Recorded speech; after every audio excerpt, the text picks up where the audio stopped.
صلوات و اللہم صلی علی محمد وآل محمد. ایک اور بلند ترین اللہم صلی علی محمد وآل محمد. لا حول ولا قوة الا باللہ العلی العظیم. اعوذ باللہ من الشیطان اللعین الرجیم. بسم اللہ الرحمن الرحیم. الحمدللہ الذی قصرت عن رؤیتہ ابصار الناظرین وعجزت عن نعتہ اوہام الواصلین. صلی علی محمد وآلہ الطاہرین. لعنۃ اللہ علی اعدائہم وحضرتہم اجمعین. من ليلنا هذا إلى يوم الدين. أما بعد قال الله سبحانه تبارك وتعالى في كتابه المبين وقوله الحق. بسم الله الرحمن الرحيم. الحمد لله رب العالمين. صلوات.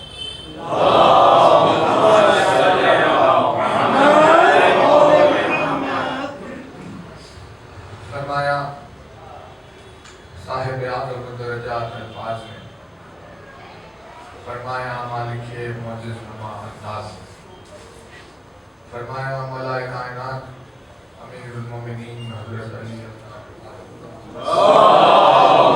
صلی علی محمد وآل محمد. مولا کائنات کے جس مبارک و مقدس فرمان پر آپ کی خدمت میں گفتگو چل رہی ہے، یہ مولا کائنات کے اس خطبے کا پہلا جملہ ہے جس میں مولا نے سوال کرنے والے کو صفات امام بیان کی.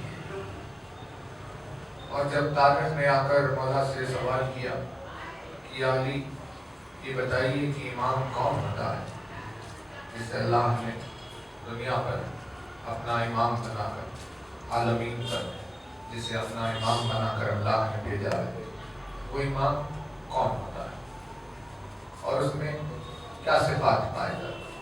مولا کائنات نے ایک طویل ترین خطبہ دیا جس میں امام کی الگ الگ صفات بیان کی، جس میں جو پہلی صفت مولا نے بیان کی وہ یہ ہے کہ تاریخ سے مولا نے کہا یا تاریخ الامام کلمۃ اللہ.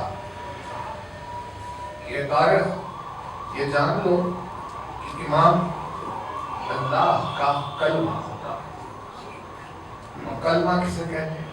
کلمہ کہتے ہیں الفاظ کے اس مجموعے کو کہ جس سے کوئی بولنے والا اپنی پہچان کا اظہار کرتا ہے اور اسی کلمے کے ذریعے سے کلام کرنے والے کو متکلم کہا جاتا ہے. متکلم کسے کہتے ہیں؟ متکلم کہتے ہیں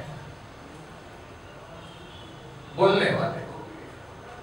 یعنی ادب کے اعتبار سے لٹریچر آپ ڈکشنری میں اگر ڈھونڈیں اس کے معنی تو فرسٹ پرسن کو متکلم کہتے ہیں، لیکن عربی زبان میں خدا کی صفت کے اعتبار سے متکلم صرف فرسٹ پرسن کو نہیں کہتے، بلکہ متکلم اسے کہتے ہیں کہ جو اپنے کلام کے ذریعے سے اپنی پہچان کو ظاہر کرے، اسے متکلم کہتے ہیں، بولنے والے کو متکلم. تو مولا نے جو فرمایا کہ ہر بولنے والا اپنی زبان سے پہچانا جاتا ہے. مولا فرماتے ہیں کہ انسان اپنی زبان کے نیچے چھپا ہوا ہے، یعنی زبان اگر کھلے گی تو وہ اس کی پہچان سامنے آئے گی کہ وہ کیا ہے.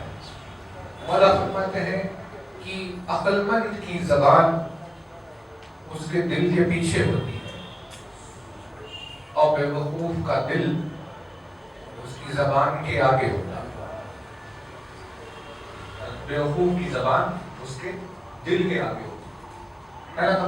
ایک مرتبہ اور آپ کی خدمت میں کہا ہے، مولا نے کہا عقل مند کی زبان دل کے پیچھے اور بے وقوف کی زبان دل کے آگے ہوتی ہے. اس وجہ سے جب عقل مند کچھ کہتا ہے تو زبان کے الفاظ دل سے چھنتے ہوئے آتے ہیں، اور جب بیوقوف کچھ کہتا ہے تو اس وقت زبان کے آگے دل نہیں ہوتا کہ الفاظ کو چھان کر آگے بھیجے.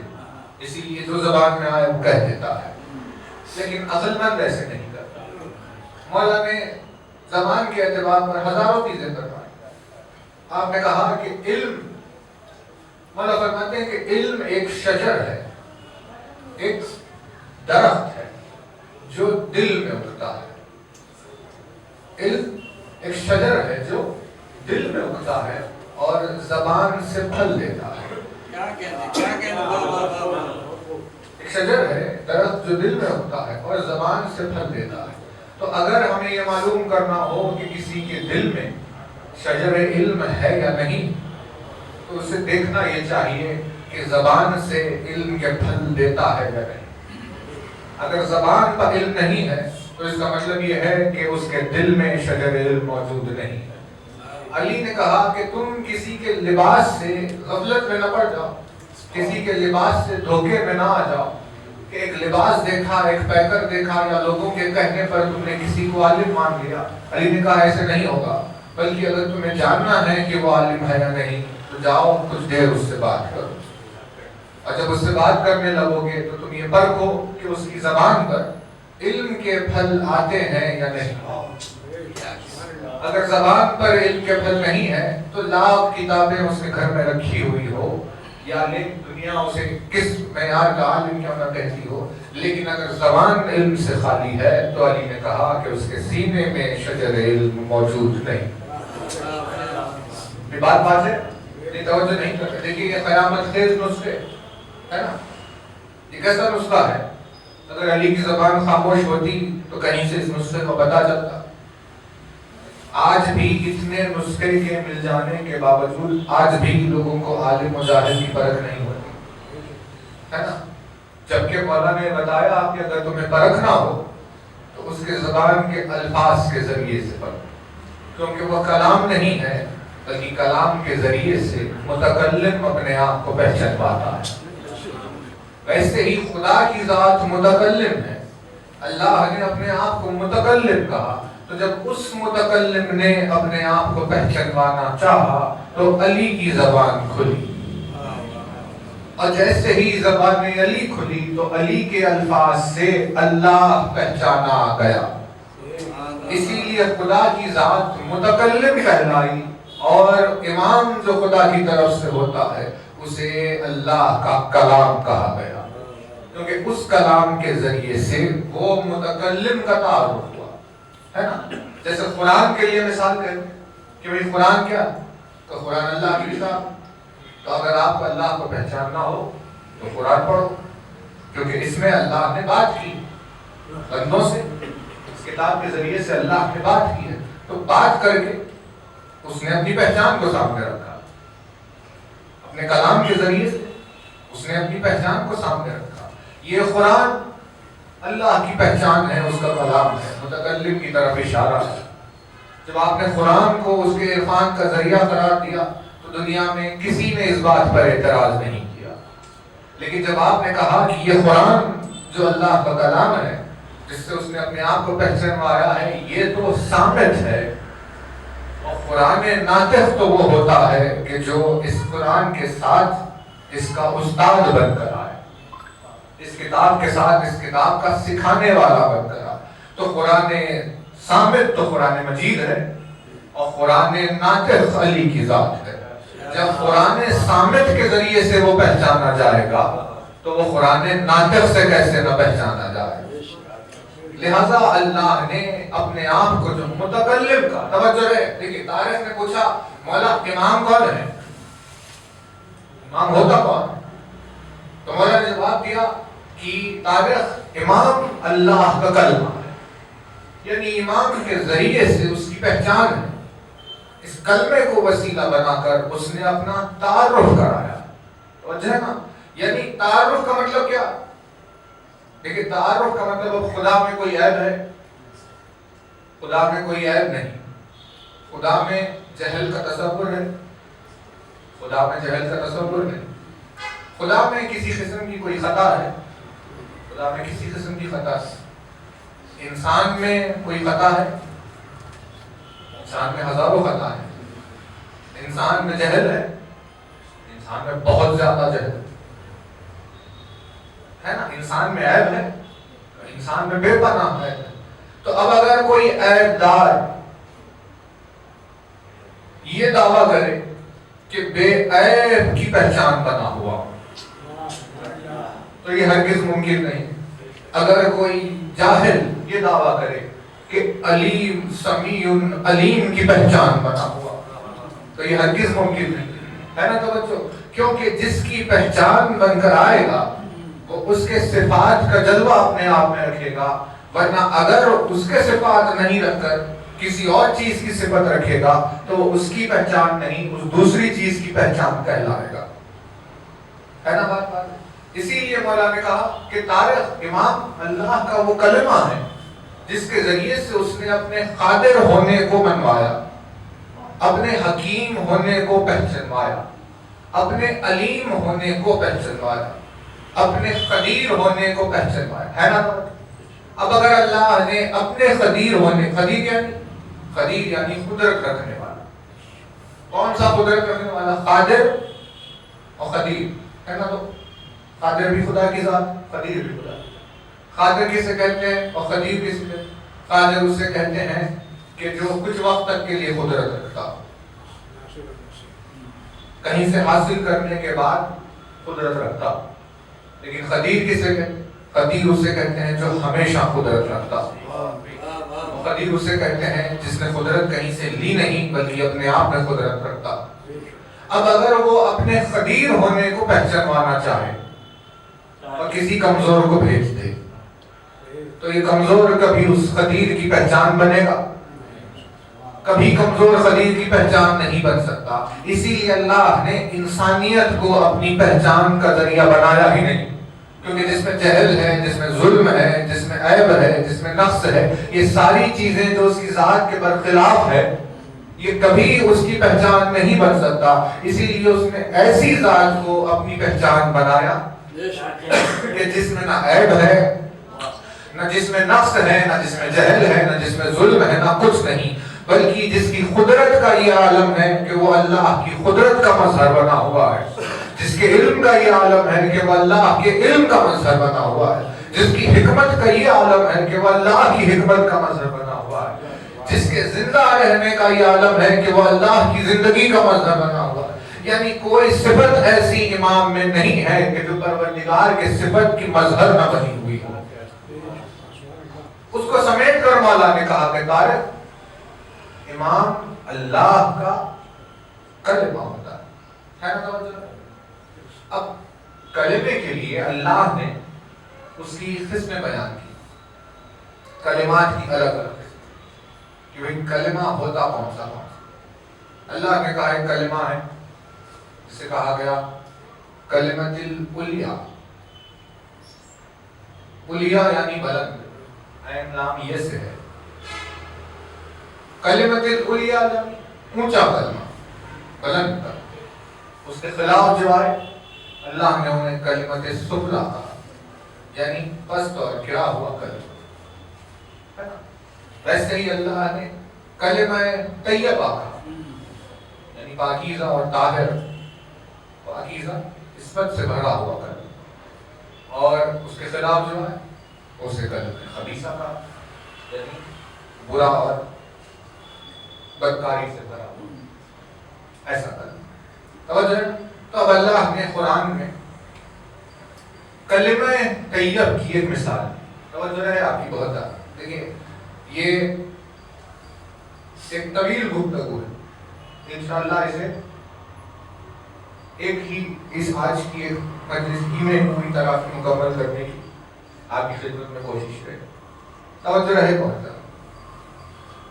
اللہ نے کلمہ طیب کا ذکر کیا اور بتایا کہ بھئی کلمہ طیب کہتے کسے، اور ارشاد ہوا بسم اللہ الرحمن الرحیم الم ترى کیف ضرب مثلا کلمۃ طیبہ.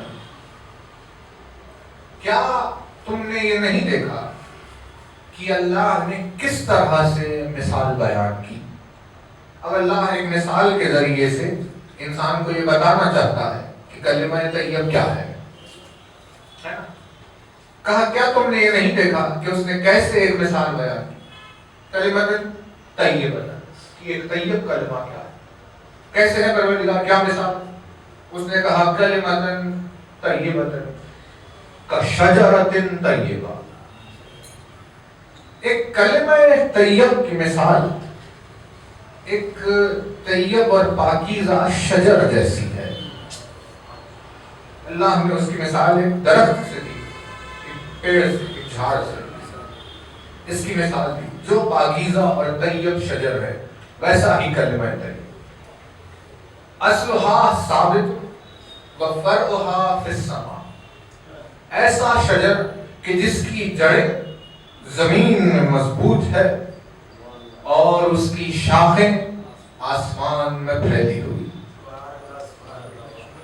تو اب اللہ نے کہا کلمہ طیب ایسا ہی ہے کہ جیسا کوئی درخت زمین میں جس کی جڑیں مضبوط ہو اور شاخیں اس کی آسمان میں پھیلی ہوئی، تو جس کی زمین میں جڑیں مضبوط ہو اور آسمان میں شاخیں پھیلی ہوئی ہو، اس درخت کا سائز کتنا ہوگا؟ آسمان میں جس کی شاخیں پھیلی ہوئی کتنا بڑا، اور درخت کی مثال یعنی کیا؟ درخت کس چیز کو کہتے ہیں؟ دیکھیے مولا نے زندگی کی حقیقت کس چیز کی؟ مولا نے زندگی کی حقیقت میں انسان کو انسان ہونے کا شرف اس وقت عطا کیا جب وہ اپنے علاوہ دوسروں کے لیے جیے۔ مولا فرماتے ہیں جسے صرف اپنی فکر ہے وہ جانور کی طرح ہے، کیونکہ آپ جانوروں کو اگر دیکھیں گے تو اسے سوائے اپنے کھانے پینے، اپنی زندگی، اپنی موت، اپنی ہی چیزوں کے علاوہ کسی اور چیز کی فکر نہیں۔ بھائی جب اگر شیر نے بکری پر حملہ کیا ہے تو اسے اس بات کی کہاں پرواہ کہ بھئی یہ مظلوم ہے، اسے موت آ رہی ہے، میں اسے زخمی کر رہا ہوں، اس سب چیزوں کی اسے بس اس بات کی پرواہ ہے کہ مجھے بھوک لگ رہی ہے اور میں کھا لوں۔ تھوڑا سا سامنے ایک شلوات پڑھتے ہوں گے، ایک اور بدل ترین شلوات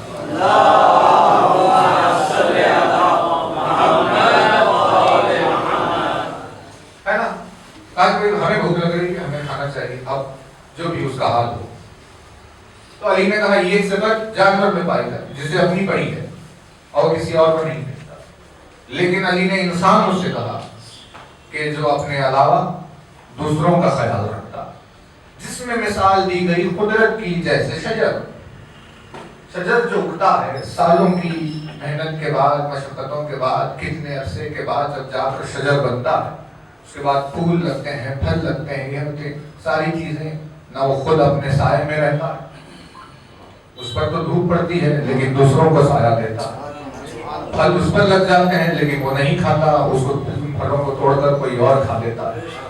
تو مطلب وہ اپنی زندگی، توجہ ہے بہت زیادہ، اپنی زندگی وہ اپنے لیے نہیں جیتا بلکہ وہ اپنی زندگی ہمیشہ دوسروں کے لیے جیتا ہے نا۔ درخت کبھی اپنی زندگی اپنے لیے نہیں جیتا بلکہ دوسروں کی طرح دوسروں کے لیے اپنی حیات کو صرف کر دیتا ہے، اپنی چیزوں کو صرف کر دیتا ہے تاکہ دوسروں کے کام آ جائے۔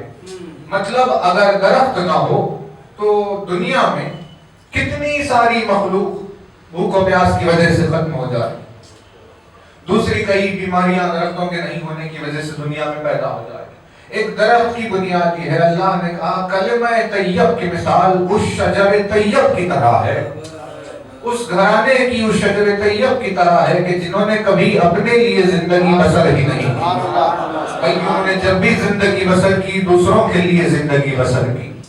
تو اب پتہ یہ چلا کہ جب علی کی زندگی کی طرف نگاہ کی گئی تو علی کی زندگی کے دو پہلو ہیں اور دونوں بھی پہلو میں علی نے اپنے لیے زندگی نہیں جی، ہے نا؟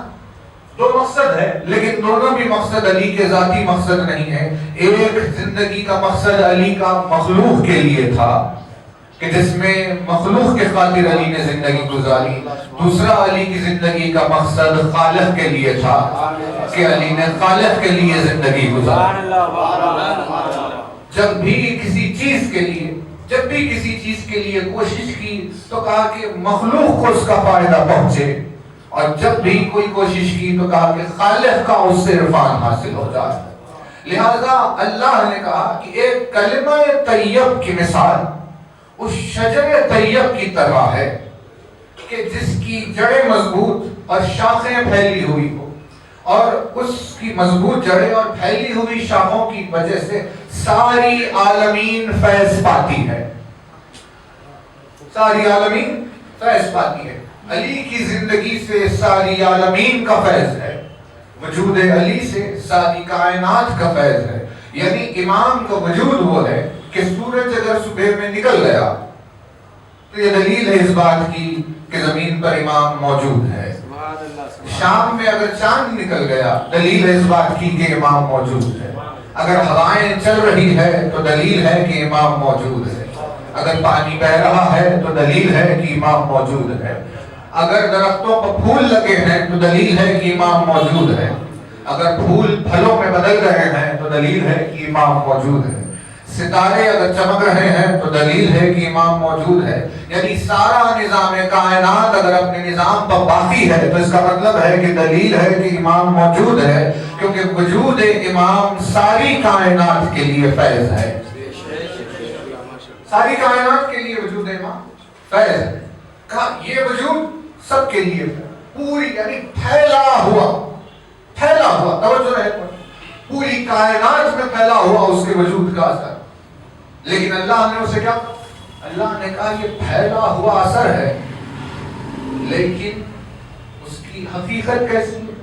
جیسے ایک کلمہ، جیسے ایک کلمہ۔ مطلب اللہ نے جس چیز کی طرف اشارہ کیا کہ کلمہ ایک سمٹی ہوئی چیز ہے، ایک سمٹی ہوئی چیز، جس کی مثال کے لیے جس شجر کا تذکرہ کیا کہ اس کا اثر بہت زیادہ پھیلا ہوا ہے،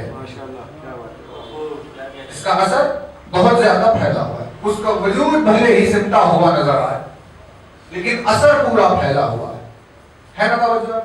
یہ کون ہے؟ یہ ہے کلمہ طیب۔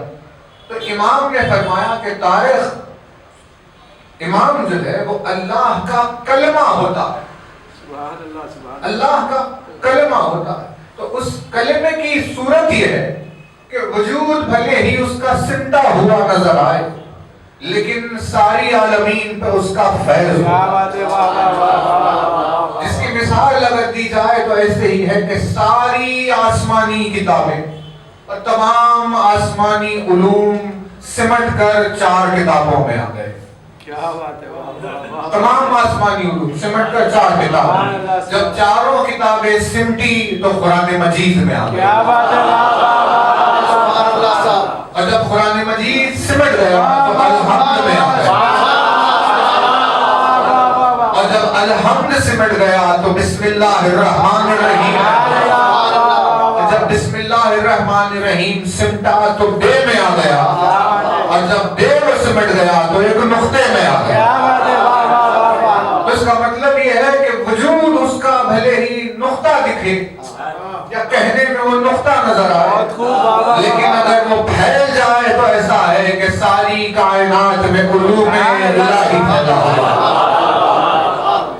ساری کائنات میں علم الہی پھیلا ہوا ہے۔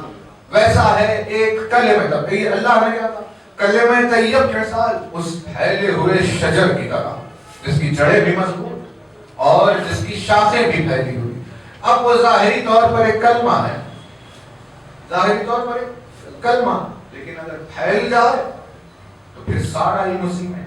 اب آپ کائنات میں کوئی چیز نہیں ہے، توجہ رہے، کائنات میں کوئی چیز نہیں ہے ایسی جس کا وجود نقطے سے ہٹ کر ہو،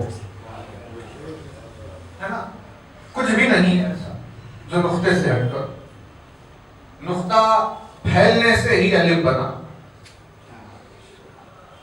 پھر الف لیٹ گیا، ایک نقطے کا اضافہ ہوا تو بے بن گیا، پھر ایک نقطے کا اور اضافہ ہوا تو تے بن گیا، ایک اور نقطے کا اضافہ ہوا سے بن گیا۔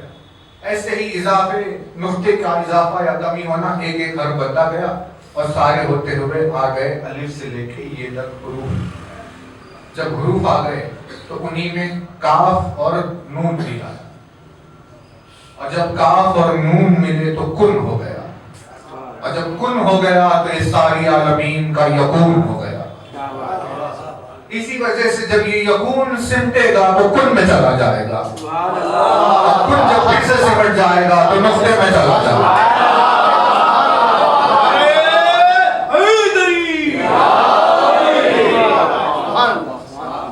پھیلے گا تو پھر وہ سمٹ جائے گا، نقطے میں چلا جائے گا۔ یعنی اب اگر میٹر ہو تو وہ نقطے سے نکل کر باہر آیا ہے، اور اگر حروف ہو تو نقطے سے نکل کر باہر آیا ہے۔ یعنی اب اگر کوئی عبادت کرنا چاہے کہ میں چاہتا ہوں کہ بسم اللہ الرحمن الرحیم کہوں، تو بسم اللہ الرحمن الرحیم بغیر نقطے کے نہیں کہہ سکتا۔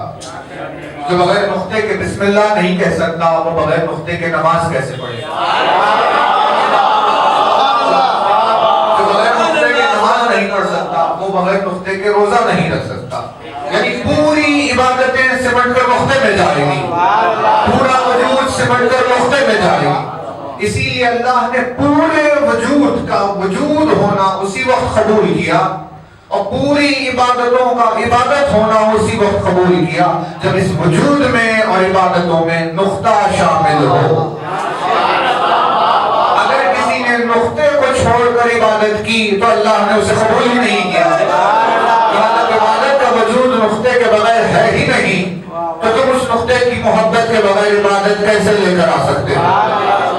اور جب اس نقطے کے بغیر کوئی وجود ہے ہی نہیں تو اللہ نے کہا تمہارا وجود ہونا اس نقطے کی محبت کے بغیر بیکار ہو گیا، ہے نا؟ ہر چیز میں وہ نقطہ شامل، ہر چیز میں وہ نقطہ شامل۔ اب توجہ ہے، دیکھیے وہی پھیلے تو بسم اللہ، پھیلے تو بے پھیل جائے بسم اللہ، بسم اللہ پھیل جائے تو بسم اللہ الرحمن الرحیم ہے، بسم اللہ الرحمن الرحیم ہے۔ یعنی توحید کی طرف جن چیزوں کی نسبت دی جا رہی ہے اس کی اصلیت سوائے نقطے کے اور کچھ نہیں۔ جب بسم اللہ الرحمن الرحیم اور پھیل گیا تو الحمدللہ رب العالمین، وہ اور پھیلے تو الرحمن الرحیم ہے، وہی پھیلے تو قل هو اللہ احد ہے، وہی پھیلے تو انما امرہ اذا اراد شیئا ان یقول له کن فیکون ہے، وہی پھیلے تو سبح للہ ما فی السماوات و ما فی الارض ہے۔ یعنی جو بھی ہے وہ پھیل جائے تو ہے، اور اگر وہ سمٹ جائے تو پھر وہی ایک نقطے کی ذات ہے، تو سمٹ جائے تو پھر وہی ایک نقطے کی ذات ہے۔ اسی لیے اللہ نے ہر عبادت کو بسم اللہ سے شروع کیا۔ بہت خوب، بہت اللہ نے ہر عبادت کو بسم اللہ سے شروع کیا، اور قرآن نے کہا کہ کوئی بھی عمل صاف شفاف آیت موجود ہے کہ کوئی بھی عمل اگر تم نے بغیر بسم اللہ کیا تو اللہ نے اسے منحوس کہا۔ منحوس قرآن کہ بھئی نحوست سے بھرا ہوا ہے، کچھ بھی ہوگا اگر اس میں بسم اللہ نہیں ہے، چاہے اب وہ شروع کرنے والا نماز بغیر بسم اللہ کے شروع کرے یا چاہے تو اذان بغیر بسم اللہ کے شروع کرے۔ یہ کوئی بات ہے کہ اذان دی جا رہی ہے اور بسم اللہ کے بغیر، نماز پڑھی جا رہی ہے بسم اللہ کے بغیر، سورے پڑھے جا رہے ہیں بسم اللہ کے بغیر؟ سوال یہ اٹھائے کہ کیا آخر آپ کو ایسی کیا دشمنی بسم اللہ سے ہو گئی کہ قرآن مجید کی آیتوں میں اسے شامل نہیں کر رہے، نماز و روزوں میں اسے شامل نہیں کر رہے؟ آخر بسم اللہ سے کس بات کا اعتراض ہے؟ کس بات کا اعتراض؟ اب وہ کہے کہ بھئی اعتراض تو دور کی بات ہے، اسے چھوڑ، لیکن اگر بسم اللہ پڑھ کر اذان دے دی جائے کیا کوئی گناہ ہے؟ بسم اللہ پڑھ کر اگر سورہ شروع کیا جائے تو کوئی گناہ ہے؟ تو وہ بحث تو الگ بات ہے۔ اگر بسم اللہ کے ساتھ نماز شروع ہو جائے تو کوئی گناہ تو نہیں، یہ بات تو ہے، پھر اس کے باوجود بھی آپ بسم اللہ کیوں نہیں کریں؟ تو کہا وہ خدا کے نام سے انہیں کوئی اعتراض نہیں ہے، بلکہ بسم اللہ کی حقیقت کو جانتے ہیں کہ بسم اللہ میں راز کیا چھپا ہوا ہے۔ انہیں اعتراض اس راز سے ہے کیونکہ اس راز کو قبول کر لینا اگر ہر ظرف کی بات ہوتی تو پھر اس روئے زمین پر کوئی سلمان و بوزر نہیں ہوتا، لہٰذا کوئی ہستی اپنے وجود کی بلندی کا اظہار کرتی ہے جب اپنی عبادتوں میں بسم اللہ شامل کرتی ہے. توجہ رہے کہ اللہ نے کہا ہر عبادت، ہر عمل اس کے بغیر جب منحوس ہے تو ہر عمل کو بابرکت اللہ نے بسم اللہ سے کیا. ہر عمل کو بابرکت اللہ نے بسم اللہ سے کیا، اور بسم اللہ الرحمن الرحیم کو بابرکت اس نے پائے بسم اللہ سے کیا. ہر عبادت بسم اللہ الرحمن الرحیم سے شروع ہوتی ہے، اور بسم اللہ الرحمن الرحیم نقطہ با سے شروع ہوتا ہے. وہ نقطہ ہے، وہ ایک نقطہ ہوا. اللہ نے کہا جیسے کلمہ طیبہ کہ وہ پھیلے اگر تو شجر کی طرح، ورنہ اگر سمٹے تو بیج کی طرح. بیج ہے نا، بیج کو آپ نے زمین میں ڈال دیا لیکن اب دکھنے میں بیج ہے. اب کسے پتا تھا کہ اسی کے اندر سے اتنا قوی ترین عظیم ترین درخت نکلے. جنگل کے جنگل بس گئے، دنیا زمین کی زمین درختوں سے بس گئی ایک بیج سے، ہے نا. یعنی سمٹا ہوا تھا تو ایک بیج تھا، پھیل گیا تو پورا گلشن ہو گیا. تو گلشن جو سامنے ظاہر ہوا ہے وہ اب آنکھوں کے سامنے آیا، لیکن جب چھپا ہوا تھا تو بیج میں تھا. ایسے ہی اب پھیلا ہوا ہے تو آنکھوں کے سامنے قرآن ہے، لیکن اگر سمٹ کر چلا جائے تو پھر نقطہ ہو جائے. سمٹ کر اگر چلا جائے تو پھر سے وہ نقطہ ہو جائے. توجہ رہے آپ کی. دیکھیے نقطہ مولا نے دو نقطے اپنے لیے کہے نا. مولا نے کہا انن نقطۃ بائے بسم اللہ الرحمن الرحیم. اسے بہت ساری مقامات پر الگ پڑھ دیا جاتا ہے، کئی سارے لوگ اسے آدھا پڑھ دیتے ہیں. دیکھیے مولا کائنات بے کا نقطہ نہیں ہے. مولا نے اپنے آپ کو کبھی بھی بے کا نقطہ نہیں. علی نے اپنے آپ کو ہمیشہ بسم اللہ الرحمن الرحیم کے بے کا نقطہ کہا.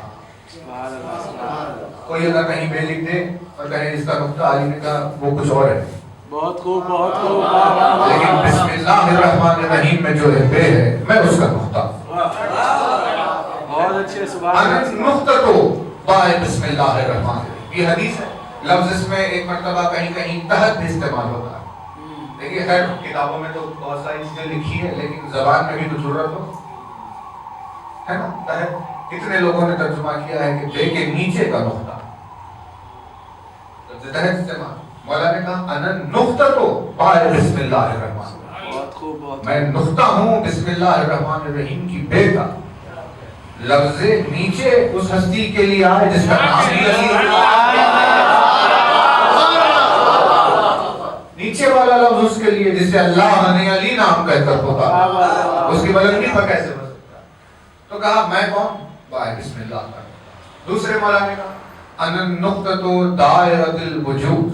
واہ واہ واہ واہ. میں دائرۃ الوجود کا نقطہ ہوں. بہت خوب. واہ واہ واہ واہ. دائرۃ الوجود کا نقطہ یعنی دائرۃ الوجود یعنی یہ جو وجود ہے عالم ہے، اب یہ جو پھیلا ہوا ہے یہ سمٹ کر ایک نقطہ ہو جائے. جب یہ پھیل کر عالم ہو گئے، ویسے ہی سمٹ کر وجود یعنی اس کی چیز کی بات کریں، میٹر کی اگر آپ بات کریں، کوئی بھی یہ ساری چیزیں اسپیس بھی اگر اور میٹر بھی اگر لے لیا جائے، سمٹ کر اگر آ جائے تو نقطہ ہے. اور نقطہ دیکھیے یعنی اگر آپ سائنس کی روح سے دیکھیں تو جب ہر چیز سمٹ کر یعنی بہت زیادہ ایک مقام پر گریوٹی ماس وغیرہ سمٹ کر آتے ہیں تو ایک نقطہ بن جاتا. اسے سنگولیرٹی کہا جاتا ہے. سنا ہے نا آپ نے سنگولیرٹی والے جو کہا؟ اس کا مطلب کیا؟ اس کا مطلب یہ ہے کہ ایسا دائرہ کہ جس دائرے میں قدرت کے قوانین تبدیل ہو جاتے ہیں اور اب وہاں کسی چیز کا اندازہ انسان نہیں کر سکتا. اسے کہتے ہیں قوانین قدرت کا تبدیل ہونا. یہ کہاں ہوتا ہے؟ کہیں وہاں ہوتا ہے جہاں تمام چیزیں سمٹ کر آ گئی. جیسے بیج لیتے ہے نا بیج. اب کوئی کہے اس میں کہ اس میں درخت ہے، کہاں سے سمجھ میں آئے؟ لیکن وہ سمٹ کر جب آ گیا اس بیج میں تو وہاں نہ یہ فزکس چلتی ہے، نہ وہاں کوئی لاس چلتے ہیں، نہ وہاں کسی موشن کا رول اپلائی ہوتا ہے، کچھ بھی نہیں. ہاں کیوں؟ کیونکہ اتنا سمٹ کر اپنی اصل میں چھپ گیا. اب اتنی سی جگہ سے اتنا بڑا درخت نکل جائے، یہ کیسے ہو سکتا ہے؟ کہا جب نکلے گا تو ہو جائے گا، سمٹ کر جائے گا، یہ وہیں پر آئے گا، ہے نا. یہ ساری چیزیں جہاں انسان کی عقل کو حیرت میں ڈال دیں، جن میں سے ایک ہے کہ جب ساری چیز سمٹ کر وہاں آ جائے تو وہاں رفتار وقت بھی اور یہ اسپیس بھی دونوں بھی ختم ہو جاتے ہیں. توجہ ہے نا، دونوں ختم ہو جاتے ہیں. اب مثال انہوں نے جو بنائی کس چیز کی بنائی؟ بلیک ہول کی. کوئی بلیک ہول کیا ہے؟ انہوں نے کہا بلیک ہول کے جب سینٹر میں کوئی پہنچتا ہے تو اسی کو کہتے ہیں کہ وہ سنگولرٹی میں چلا ہے. یعنی اب ایسی منزل میں ہے کہ جہاں ہمارا جو اندازہ ہو سکتا ہے لاز آف موشن کے اعتبار سے یا لاز آف فزکس کے اعتبار سے جو بھی اندازے ہو سکتے ہیں وہ سب غلط ہے. تم نے کبھی بھی کہیں بھی کوئی بھی تبدیلی اور اس پر وقت اور اسپیس کا کوئی اثر نہیں. اب جو وہاں جائے وہ فیل کر لے کہ کیسے ہوتا ہے. اب وہ جا کر آئے کہاں سے پلٹ کر آنے کا کوئی وہاں چانس ہے نا. اسے کہتے ہیں سنگولر، یعنی ہر چیز کا. اب جہاں وقت نہیں ہے اسے کہا جاتا ہے لا زمان، اور جو جہاں جگہ نہیں ہے، اسپیس نہیں ہے، اسے کہا جاتا ہے لا مکان. لا مکان یعنی وہ ذات کہ جس پہ مکان کا اطلاق نہیں ہوتا. لا زمان یعنی وہ ذات جس کے اوپر زمانے کا اطلاق نہیں ہوتا، ہے نا. یعنی زمانہ اور مکان اس کے وجود کے بعد کی چیز ہے، اور زمانے اور مکان کے بدل جانے، اس کے تاثر کے ہٹ جانے سے اس پر کوئی اذان اور لازمان ذات جو مکان و زمان سے بھی بے نیاز ہو، مکان و زمان سے بھی بے نیاز ہو. تو اب ایک انسان توجہ رہ جاتی، ایک انسان اگر کوشش کرتے ہوئے جا کر نقطے پہ سمٹ جائے، ایک انسان اگر کوشش کرتے ہوئے جا کے نقطے پہ سمٹ جائے تو انسان پر سے زمان و مکان اٹھ جاتے ہیں. کیا بات ہے، واہ واہ واہ واہ واہ واہ واہ واہ. ایک انسان اگر وہاں اس مقام پر چلے جائے تو اس پر سے زمان و مکان اٹھ جاتے ہیں. تو جو خود حقیقت میں نقطہ ہو اس کے اوپر زمان و مکان کا کیسے اثر ہو؟ اس پر زمان و مکان کا کیسے اثر ہو سکتا ہے؟ اس کی آسان مثال دی جائے گی ان جنت میں جانے والوں کے لیے یا ان جہنم میں جانے والوں کے لیے جن کے لیے قرآن نے کہا ہم فیہا خالدون. کہا کوئی کیا؟ کہا یہ ہمیشہ وہیں رہے. کہا ہمیشہ یعنی ہمیشہ بس ایک ٹرم ہے اس چیز کو بتانے کے لیے کہ وہاں وقت ہی نہیں ہے. کیونکہ اگر ہوتا تو سالوں کا حساب ہوتا کہ اتنے سال ہو گئے، اتنے کروڑ سال ہو گئے، اتنے لاکھ سال ہو گئے، جو بھی ہو گئے. جب وقت ہے ہی نہیں تو اس کا حساب ہی نہیں ہے. اسی لیے کہا گیا کہ ہمیشہ، اسے کہتے ہیں خلد، یعنی خلد ہم فیہا خالدون، بس ہمیشہ ہی ہمیشہ کے لیے وہاں چلے گئے. تو کہا اب اس ہمیشہ والی جنت میں کون جائے گا؟ کہا وہ جائے گا کہ جس کے دل میں اس نقطے کی محبت ہے جس میں زمان و مکان کا کوئی اثر نہیں.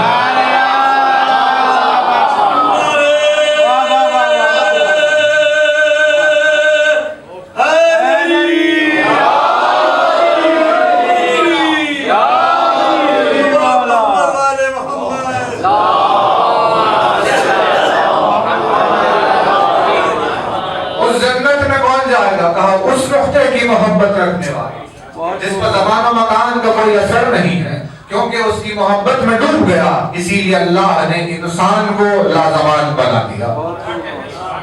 اسی لیے اللہ نے انسان کو لامکان بنا دیا. اور کہا اس جہنم میں کون جائے گا؟ کہا اس جہنم میں وہ جائیں گے جو اس نقطے کے مخالف ہو گئے، اس اس کے خلاف کھڑے ہو گئے اور اس کے زمان و لامکان ہونے کا انکار جو کرتے رہے ان لوگوں کو اس جہنم میں ڈال دیا جائے.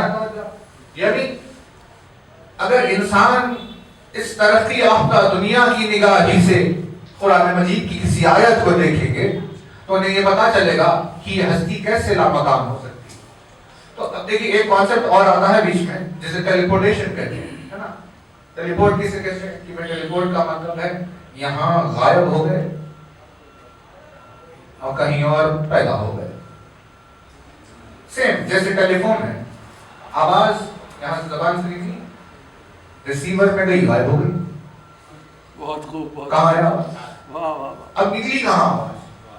ہزاروں میل دور اسی لمحے میں آواز آ گئی. تو جب یہ ہوا تو لوگوں نے کہا عجیب دیوانی بات, کہیں ایسے ہو سکتا ہے؟ 50 سال نہیں گزرے ٹیلی فون آ گیا, ہے نا. تو ویسے ہی آج ٹیلی پورٹ کو دیوانی کہا جاتا ہے, لیکن 100 سال اگر گزر جائے ٹیلی پورٹیشن آ گیا. رول یہ ہے, انہوں نے جتنی ترقی کے بعد ایک بات بتائی, کہا ہونا یہ چاہیے. اس کے لیے کیا چیزوں کی ضرورت ہے؟ کہا ہونا یہ چاہیے کہ اگر ہماری رفتار ہو جائے 3 lakh kilometre per second, 0 to 3 lakh kilometre per second, ہے نا رفتار 3 لاکھ کلومیٹر پر سیکنڈ. کسے کہتے ہیں 3 lakh kilometre per second? 2 second سے کم چاند پر پہنچ گیا انسان, اسے 3 لاکھ کلومیٹر پر سیکنڈ. جو 4 مہینے 5 مہینے محرم کے ایام میں نیوز آئی تھی کہ انڈیا ورلڈ میں 4تھی کنٹری بن گیا جس کے پاس ہائپر سونک میزائل ہے, آواز کی رفتار سے 7 گنا تیز. اس کی سپیڈ ہے 2 کلومیٹر پر سیکنڈ. 1 سیکنڈ میں 2 کلومیٹر. جب گزرتی ہے تو دکھائی بھی نہیں دیتی, ویسے کچھ چھلک چلی گئی, آواز آئی کیا ہوا, لیکن دیکھنے کی فرصت نہیں ہے, اتنی تیز نکل گئی. کتنی ہے اس کا؟ 1 سیکنڈ میں 2 کلومیٹر. کہاں 1 سیکنڈ میں 2, کہاں 1 سیکنڈ میں 3 لاکھ.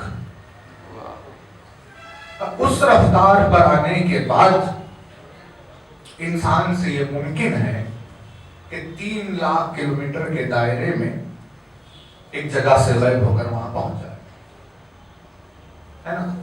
کیوں؟ کیونکہ اتنے ایریا میں وہ کسی بھی 1 سیکنڈ میں کہیں بھی ہو سکتا ہے, اسی لیے یہاں سے غائب ہو وہاں چلا گیا. فارمولا آسان ہے لیکن سپیڈ کو اٹین کرنا مشکل. اگر رفتار اس سے بھی اور بڑھ جائے اور بڑھتے بڑھتے 6 لاکھ کلومیٹر پر سیکنڈ ہو جائے تو کیا ہوگا؟ کہا اس وقت یہ ہوگا کہ وہ 3 لاکھ کلومیٹر کے دائرے میں چاہے تو ایک ساتھ 2 جگہ ہو جائے گا, یہاں بھی اور وہاں. کیوں؟ کیونکہ اس ریڈیس کے اعتبار سے اس کی رفتار دگنی ہے, اسی لیے 2 جگہ ہو گیا. اور اگر کہیں کہ رفتار بڑھ کر 9 لاکھ ہو گئے, 9 لاکھ کلومیٹر پر سیکنڈ ہوگا, تو وہ اس مقام پر 3 جگہ پر نظر. کیا بات ہے, ایسے ہی بڑھتے ہوئے 12 لاکھ اگر ہو جائے تو 4 مقامات پر ہو جائے. ہوتے ہوتے ہوتے انسان کی نگاہوں نے ایسی ہستی کو دیکھا کہ جو ایک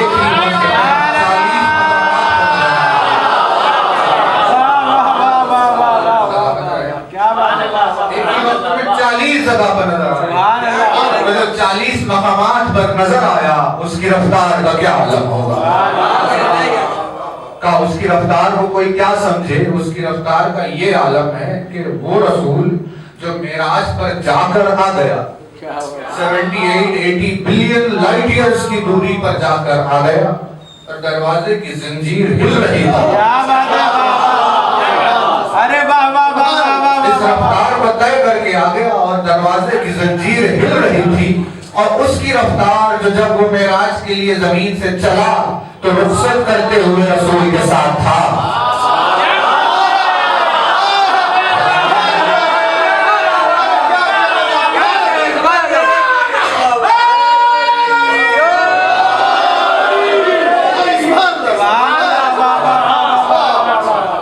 ہجرت کرتے ہوئے رسول کے ساتھ تھا اور جب تک وہ معراج پہ پہنچتے تو ان کا استقبال کرنے کے لیے عرش پہ موجود کہا یہ کون سی رفتار ہے؟ روشنی کی رفتار تو 3 لاکھ کلومیٹر پر سیکنڈ. یہ کیا ہے؟ کہا روشنی کی 3 ہے. سورہ معارج کا آغاز ہوا.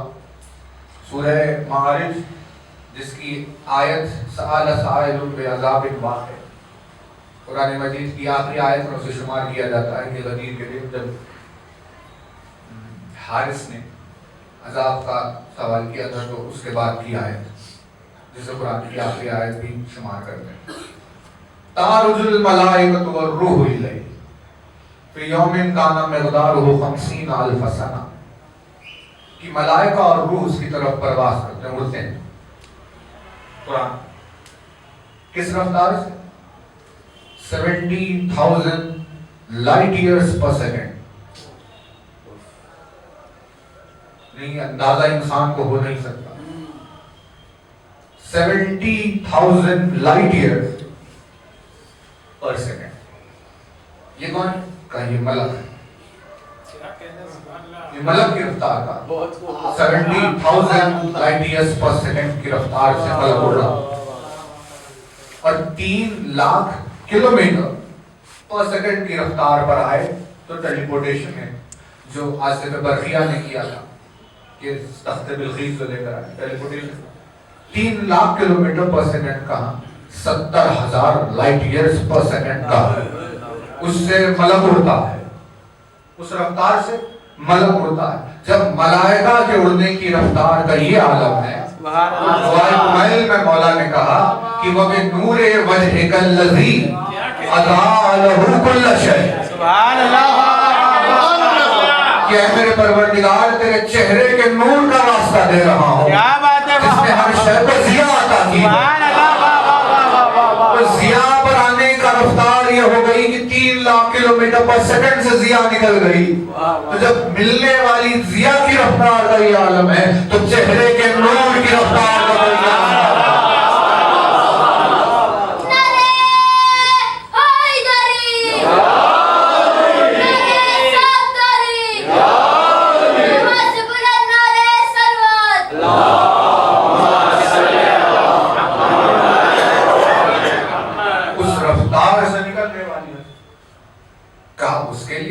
بات ہے 40 مقامات پر نظر. کیا بات ہے زمین پر 40 مقامات اس کے لیے کوئی چیز ہی نہیں.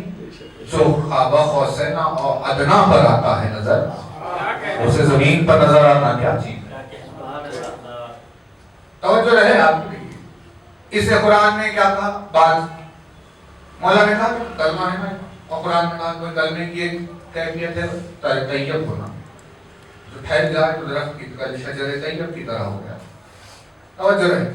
اس صورت کو بیم جو ہے بیم جو کمپریسڈ ہو گئے ایک مقام پر سیمنٹ کا رکھ رہا ہے اسے کہتے ہیں رتخ. بیمز کو کہا جاتا ہے اس کیفیت کو رتخ. اور اگر بیمز سے نکل کر درخت بن کر گلشن بن جائے پورا پھیل جائے تو اس کیفیت کو کہا جاتا ہے فتح. رتخ کہتے ہیں سمٹے ہوئے، فتح کہتے ہیں پھیلے ہوئے. ہر چیز بیج ہے پھیلا سمٹا ہوا رتخ، درخت ہے فتح. ویسے ہی کائنات شروع میں نقطہ تھی رتخ پھیل گئی فتح. کوئی انڈا ہے رتخ مرغی بن گئی وہ فتح. یعنی کوئی بھی چیز جو اگر سمٹی ہوئی ہو تو وہ رتخ، جب پھیل کر اپنی ایک صورت میں چلی گئی اسے کہتے ہیں فتح. اب سورہ انبیاء میں یہ بھی بہت مشہور ہے، جو بھی سائنس پڑھنے پر نکل جائے قرآن کی وہ سے شروع یہ اسی آیت میں آیت نمبر 30 جس میں ارشاد ہوا کہ اولم یر الذین کفروا ان السماوات والارض کانتا رتقا ففتحناہما. کیا انہوں نے جنہوں نے کفر اختیار کیا ہے کیا انہوں نے یہ دیکھا نہیں؟ کافرین جو کیا انہوں نے یہ نہیں دیکھا کہ آسمان و زمین کسی زمانے میں رتخ ہوا کرتے تھے اور ہم نے انہیں فتح بنا دیا. سبحان اللہ سبحان اللہ. وَجَعَلْنَا مِنَ الْمَاءِ كُلَّ شَيْءٍ حَيٍّ. ہم نے ہر زندہ چیز کو پانی سے خلق کیا. افلا یؤمنون. انہیں کیا ہوا کہ ابھی ایمان نہیں ہے نا توجہ. کیا کہا؟ اولم يَرَ الَّذِينَ كَفَرُوا أَنَّ السَّمَاوَاتِ وَالْأَرْضَ كَانَتَا رَتْقًا فَفَتَقْنَاهُمَا. آسمان و زمین رتق تھے، ہم نے انہیں فتح کر دیا. آپ جا کر دیکھ لیں سائنس ریل میں انہوں نے کہا بگ بینگ اسے کہتے ہیں کہ وہ ایک ہفتہ تھا اور وہ پھٹا اور پھیل کر کائنات ہے نا، پھیل کر کائنات. یہ ہے فتح. تھا کیا؟ رتق. کانتا رتقن تھے، دونوں ہی کیا تھے؟ رتق تھے. ففتحناہما، ہم نے ان دونوں کو فتح کر دیا. توجہ رہے، یہ جو پروسیس ہے رتق کو فتح کرنا، اس کو کہتے ہیں فطر. پے توئے رے، فطر. فطر یعنی رتق کا فتح کرنا، سبحان اللہ سبحان اسے کہتے ہیں فطر. سبحان اللہ. اور جو فطر کو انجام دے اسے کہتے ہیں فاتر. کیا بات ہے. واہ واہ واہ واہ واہ.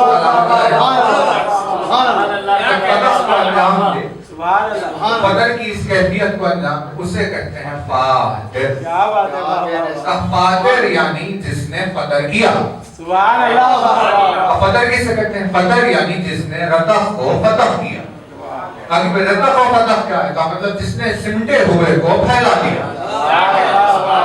تو خدا کی ذات فاتر ہے، اسی میں ہر سمٹے ہوئے کو پھیلا ہے نا. وہ اسی نے بیج کو درخت کیا، اسی نے نقطے کو کائنات کیا، اسی نے ہر سمٹی ہوئی چیز کو پھیلا دیا، کیونکہ اس کی ذات فاتر ہے اور وہ فطر انجام دیتی ہے، ہر چیز کو رتق سے فتح کر دیتی ہے. اسی لیے اس کی ذات فاتر. لیکن اس کی ذات ایسی نہیں ہے کہ کسی بھی کام کو بلا وجہ کر دے، کسی بھی کام کو بلا وجہ انجام دے. اس کی ذات ایسی نہیں ہے، بلکہ اس کی ذات ایسی ہے جو ہر کام کے لیے ایک سبب رکھتی ہے. لہذا جب وہ فاتر ہو گیا اور چیزوں کو فطر کیا اس نے اور خود فاتر کہلایا، تو اس کے فاتر ہونے کا سبب کیا ہے؟ اس کے فاتر ہونے کا سبب کیا ہے؟ جس سبب کی وجہ سے اس ذات نے اپنا تعارف فاتر کرایا، اسی سبب کو کائنات میں فاطمہ کہا جاتا ہے.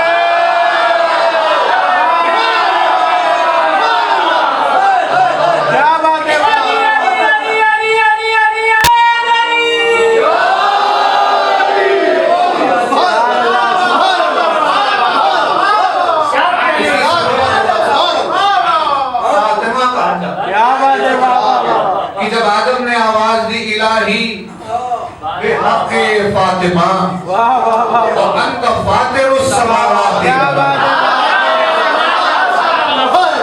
کیا میرے پروردگار تجھے واسطہ ہے فاطمہ کا کہ تیری ذات آسمان و زمین کی فاطر ہے. تیری ذات آسمان و زمین کی فاطر ہے کیونکہ تو نے اپنے فاطر ہونے کا سبب فاطمہ کو بنایا. لہذا ان کے وسیلے سے میں واسطہ دیتا ہوں کہ میری دعا قبول کرے. تو مطلب سمٹا ہوا بیج درخت میں نہ بدلے گا، ایک نقطہ عالم وجود میں نہ بدلے گا. پروردگار کی ذات فاتر نہ ہوگی جب تک کہ سبب فاطمہ نہ ہو. اب اگر آج کسی بھی درخت سے کسی نے اگر پھل توڑ کر کھا لیا ہے، کسی بھی درخت سے اگر پھل توڑ کر کھا لیا ہے، تو اسے شکر گزاری کرنا ہے فاطمہ کی کہ جن کی وجہ سے وہ بیج درخت میں بدلا. اور اگر اس کا شکر کیے بغیر پھل توڑ کر کھا لے گا تو اس کی مثال ویسی ہے جنہوں نے اس کا شکر کیے بغیر فدق کو کھا لیا.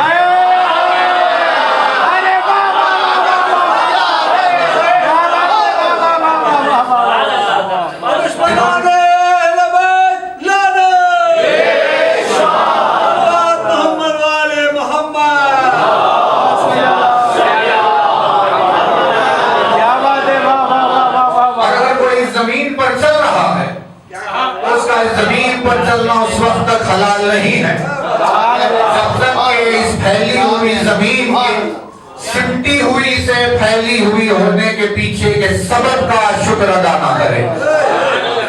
اسی لیے اللہ نے کہا کہ یا رسول اللہ آپ کی رسالت کا اجر ہم نے آپ کی بیٹی کے گھرانے سے مودت اختیار کیا. وہ اسی لیے کیونکہ کچھ بھی نہ ہوتا, ہر چیز سمٹی ہوئی ہوتی. اگر ہم نے انہیں قدر نہ کیا ہوتا اور ہم کبھی قدر نہ کرتے, اگر فاطمہ نہ ہوتی, ہے نا, تو اب اگر درخت سے پھل لے یہ ایک اور بات, زمین پر چلے یہ ایک اور بات. لیکن اگر کسی نے مثال کے طور پر قرآن مجید میں ایک سورہ پڑھ لیا, سورہ نمبر 30, کوئی بھی سورہ نمبر 20, ہے نا, قرآن کی تلاوت کی, اسے اس قرآن کی تلاوت کا ثواب اس وقت تک نہیں ملے گا جب تک کہ اس وجہ کی شکر ادا نہ کرے. جیسے یہ پھیلا ہوا قرآن نقطے سے نکل کر باہر آتا, نہ نقطے سے قرآن باہر آتا, نہ نقطے سے یہ عالم وجود باہر آتا, اور دین سے درد باہر آتا,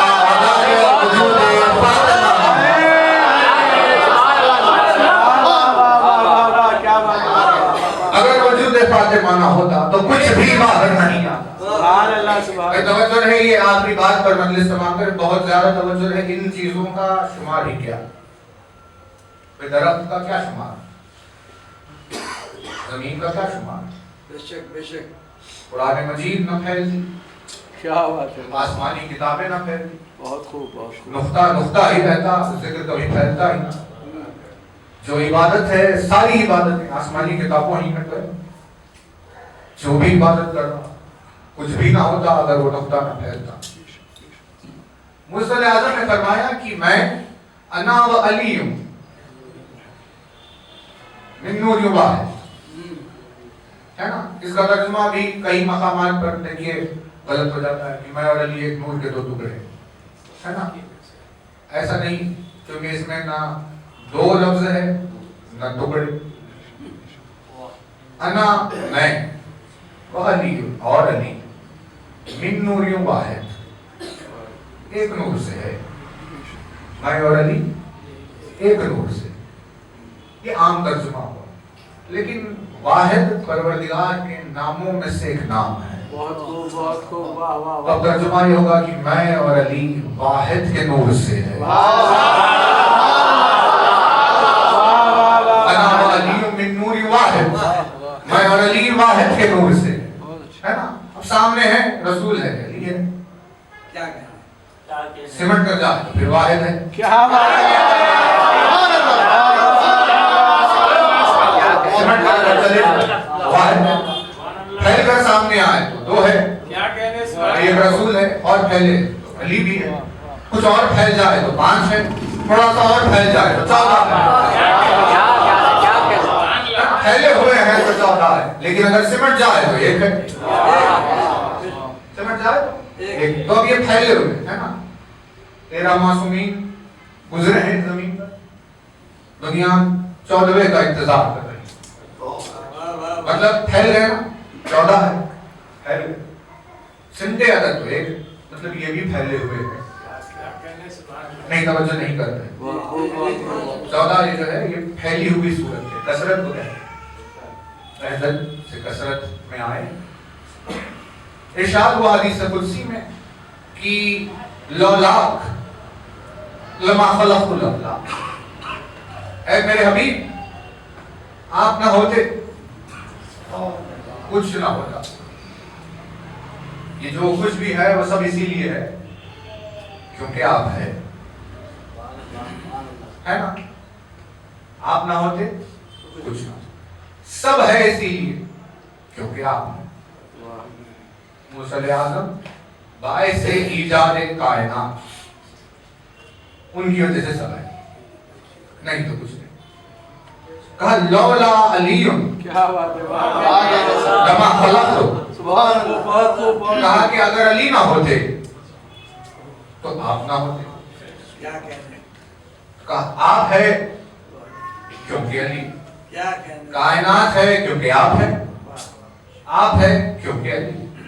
ایک قدم آگے بڑھ کر اس نے کہا کہ لولا فاطمہ کیا بات ہے لما خلقتکما، اور اگر فاطمہ نہ ہوتی تو آپ دونوں نہ ہوتے۔ جو ہے نا، اگر فاطمہ نہ ہوتی تو آپ دونوں نہ ہوتے۔ تو اس کا مطلب کیا ہے کہ اگر دونوں نہ ہوتے، اس کا مطلب یہ نہیں ہے کہ وہ نہیں ہوتے، ہے نا؟ اس کا مطلب یہ نہیں ہے کہ وہ ہوتے ہی نہیں، کیونکہ ان کا ہونا نہیں ہونا اور ان کا ہونا نہیں ہونے سے ہونا ایسا ہونا نہیں ہے۔ ہے نا، مولا نے اس کے خدا کے ہونے کے لیے ہی کہا کہ وہ خدا کی ذات ہے، لیکن ہوئی نہیں۔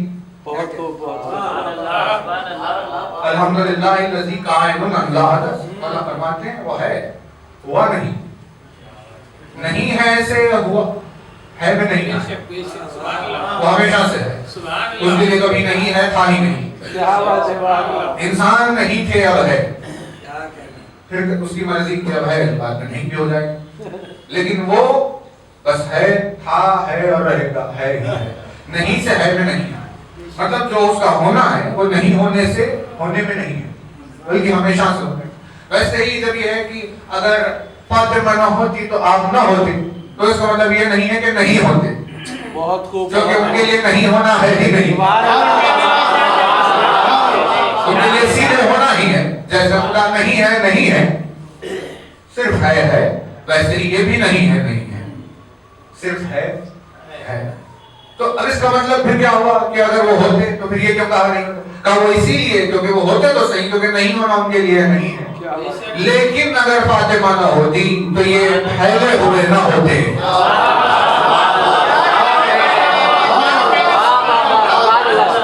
ہوتی تو یہ پھیلے ہوئے نہ ہوتے، بلکہ یہ سمٹے ہوئے ہوتے واحد ہی میں۔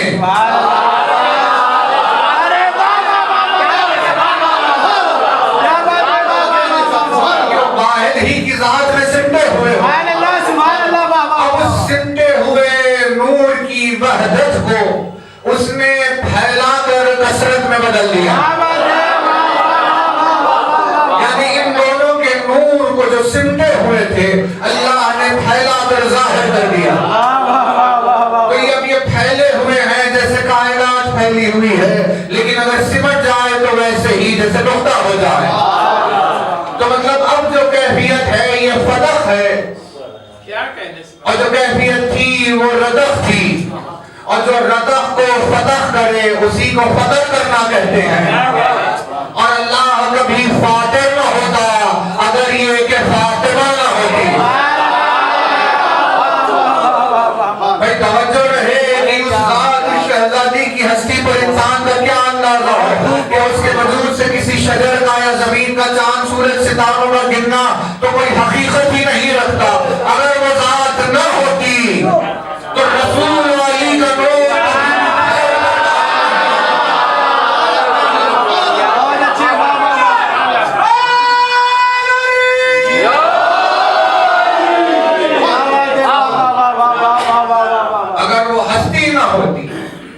کا نور پھیل کر کبھی باہر ہی نہیں آتا، اور یہ ردخ کی کیفیت ہی میں رہتے، کبھی فتح نہ ہوتے۔ فاتر زمین و آسمان کے جدا کرنے کو نہیں کہتے، فاتر زمین و آسمان کے پھیلا دیتے ہیں، اس کے لیے کوئی چیز ہے؟ فاتر میں جو فیہی کیفیت چھپی ہوئی ہے، کہا وہ اسی لیے کیونکہ اس نے 14 کے نور کو پھیلایا۔ یہ نہ پھیلتے تو عالمین کے لیے ہدایت نہیں، دین نہیں، اسلام نہیں، قرآن نہیں، نماز نہیں، روزہ نہیں، کچھ بھی نہیں۔ جو کچھ بھی ہے وہ سب ان کی وجہ سے ہے، اور یہ جو پھیلے ہوئے ہیں تو فاطمہ کی وجہ سے ہے۔ کہا پروردگار تجھے اس ہستی کا واسطہ جس کے سبب سے تو فاتر ہے۔ کلمہ طیب جو مولا نے کہا وہ سمٹا ہوا ہو، کلمہ طیب ہے، وہ پھیل جائے تو اس کی مثال شجر طیب کی طرح ہے، اور اس کی سمٹنے سے پھیلنے کے پیچھے جو سبب چھپا ہوا ہے اسی سبب کو فاطمہ کہتے ہیں۔ پروردگار جذبہ ایمانی کو مومنین کے سلامت رکھے۔ بس ذکر تمام ہو گیا۔ عرفان اسی لیے ضروری ہے تاکہ انسان کو ان پر کریا کرنے کا سلیقہ حاصل ہو، ہے نا؟ ورنہ دیکھیے قتل کرنے کے لیے اگر کوئی کہے صرف اتنا ہی کہ کربلا کے میدان میں رسول خدا کی آل کو قتل کیا گیا، تو کسی انسان کو اس بات کا اندازہ نہیں ہوگا، وہ یہی سمجھے گا کہ بھائی جیسے آج ہوتے ہیں قتل ویسے ہی 1400 سال پہلے قتل ہو گئے، آج بھی تو لوگوں میں لوگ دنیا میں قتل ہوتے ہیں، آج بھی تو لوگ پیاس میں رہتے ہیں، بھوک میں رہتے ہیں۔ کا پھر عرفان کس وجہ سے تاکہ تم عرفان بیان ہو، تاکہ تمہیں اندازہ ہو کہ کس کے ساتھ کیا ہوا۔ بات پیاس کی نہیں ہے، بلکہ بات یہ ہے کہ کسے پیاسا رکھا ہے، بات یہ ہے کہ کسے بھوکا رکھا ہے، جس کے سبب سے پوری دنیا غذا کھا رہی اور پی رہی ہے، اس کے بچوں کی آوازیں الگ گونج جائیں۔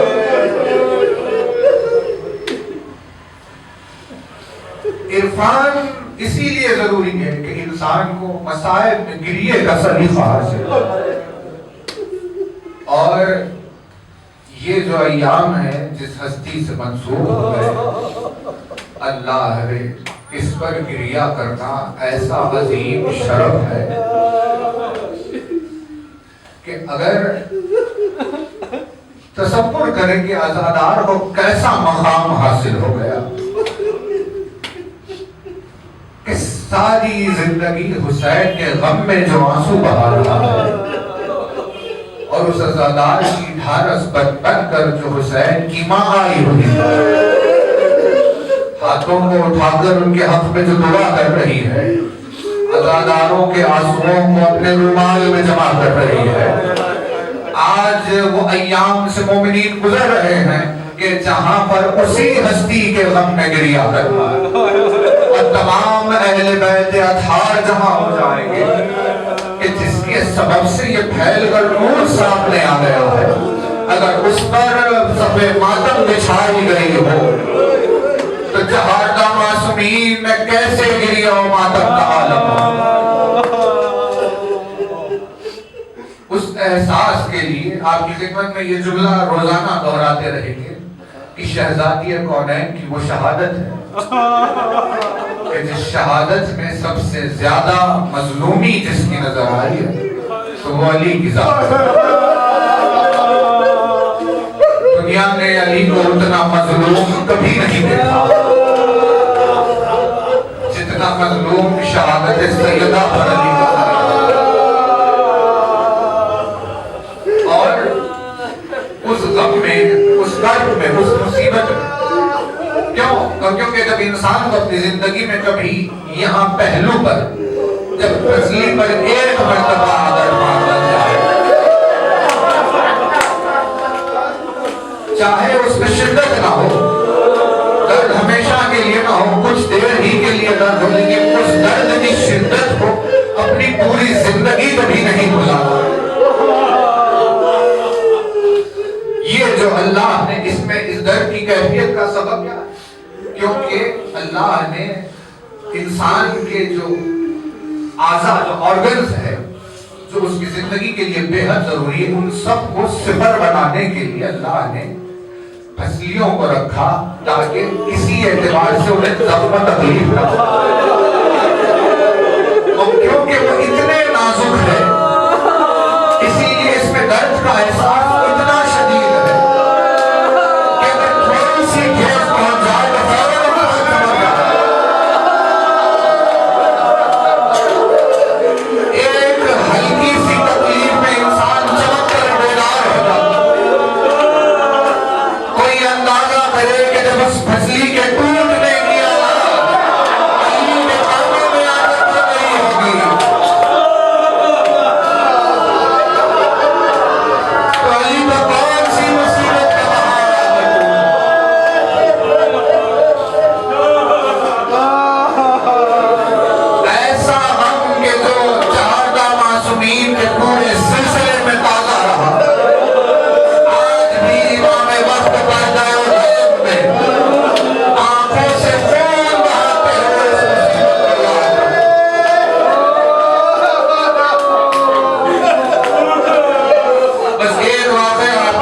میں جس کو مجلس تمام.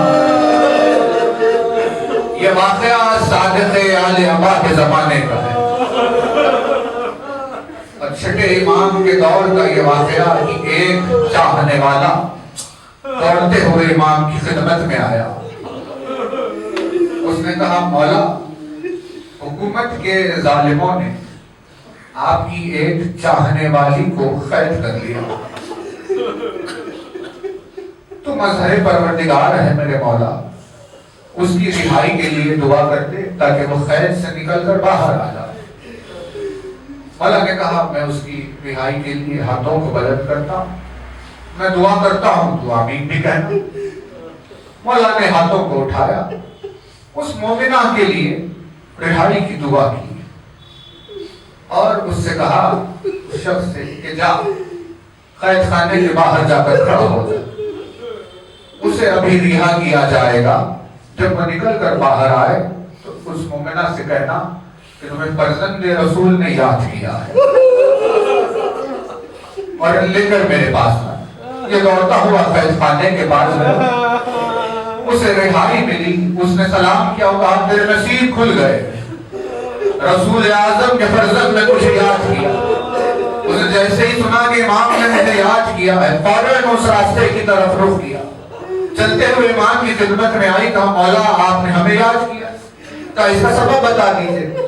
امام نے کہا میں تجھ سے یہ پوچھنے کے لیے میں نے تجھے بلایا ہے کہ حکومت کے لوگوں نے تجھے کیوں قید کیا. اس نے کہا مولا وہ اسی لیے کیونکہ میری زبان پر یہ تبرعی کلمات تھے کہ میں کہہ رہی تھی کہ رسول کی بیٹی کے قاتلوں فلا, رسول خدا کی دختر کے قاتلوں پر لعنت, ان پر اذیت و تکلیف دینے والوں پر لعنت. میں یہ کہتے ہوئے گزر رہی تھی اور حکومت کے فرد نے یہ سن لیا اور مجھے قید کر دیا. تو امام نے دوسرا سوال کیا, پوچھا یہ بتا کیا وجہ تھی کہ تو راستہ چلتے چلتے اس طرح یہ کلمات پڑھتے ہوئے گزر رہی. بس اس کے جواب پر مجلس تمام ہے. عزاداروں کے دل حساس ہوتے ہیں. اس مولا نے پوچھا کہ کیا وجہ ہے کہ تو یہ کلمات کہتے ہوئے گزر رہی تھی. اس نے کہا مولا میں راستے سے گزر رہی تھی, میری آغوش میں میرا چھوٹا بچہ بھی موجود تھا. میں اپنے چھوٹے بچے کو اپنی گود میں اٹھائے ہوئے گزر رہی تھی کہ اچانک راستے میں مجھے پتھر سے ٹھوکر لگ گئی. اس ٹھوکر کی وجہ سے میرے قدم لڑکھڑائے اور میں زمین کی طرف گر گئی. جب میں زمین کی طرف گری